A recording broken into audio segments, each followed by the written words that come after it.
Moi-même, je ne puis rien faire par ma seule volonté. Je juge seulement ce que Dieu me demande, donc mon jugement est droit.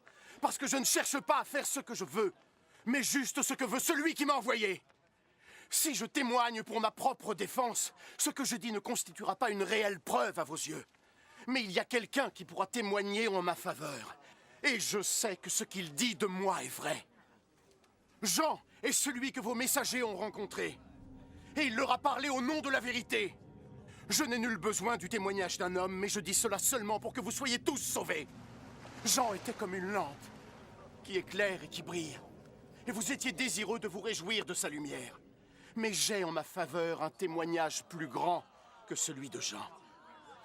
Ce que je fais, c'est-à-dire les actions que mon père m'a chargé d'accomplir, ces actions parlent en ma faveur et montrent que le Père m'a envoyé.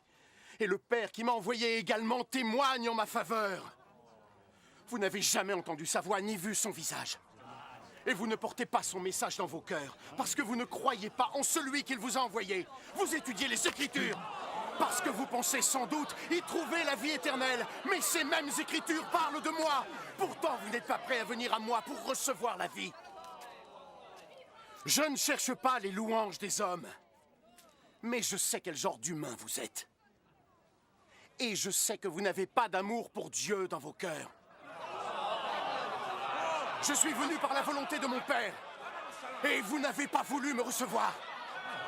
Cependant, quand un autre viendra en son nom, vous le recevrez. Vous aimez tant recevoir des éloges les uns des autres, mais vous n'essayez pas d'avoir la reconnaissance divine qui vient de lui seul. Ainsi, comment pourriez-vous me croire?